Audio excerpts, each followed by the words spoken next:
Ikaw raw ang anak ni Leo. Opo, Manong. Puti naman at may pamilya pala siya dito. Matagal na siya dito sa amin.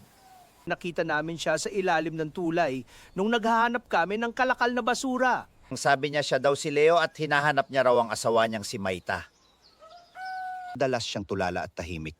Minsan naawala sa sarili at kapag ganun, si Maita ang lagi niyang Maayos naman siya kapag nasa katinuan. Madalas talagang tahimik yan. Mangkulas, iuwi ko na po si tatay. Maraming salamat sa pagkupkup sa kanya. Tay, iuwi na kita sa amin ha. Nasan si Maita? Huwag mo na siyang hanapin, Tay.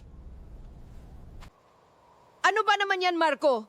Nagdagdag ka pa ng palamunin dito sa bahay. Halos wala na nga tayong makain eh. Malapit na rin akong mga anak. Tapos, magdadagdag ka pa ng problema. Vanessa, di ko pwedeng pabayan si tatay. Ako lang ang pamilya niya dito. Ay naku, ang malas ko naman. Nagkaroon ako ng asawan pasa ng mundo. Ang nanay maharot, ang tatay baliw at ang kuya kriminal. Grabe sa lumol. Vanessa, hindi baliw si tatay at lalong hindi kriminal si kuya. Napagbintangan lang siya. Eh bakit nakakulong yung kuya mo kung inosente siya? Tama na, Vanessa! Salamat, Missy. Di ko akalain na mag-top ako ngayon.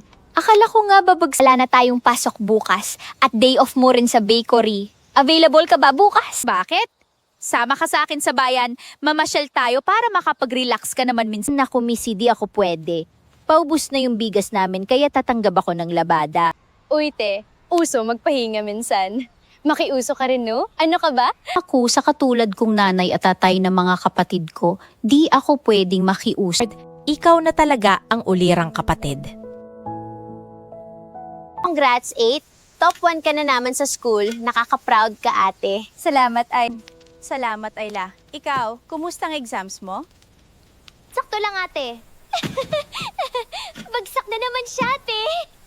O tama na yan, baka magaway pa kayo. Ayla, ayusin mo na ang mesa at kakain na tayo.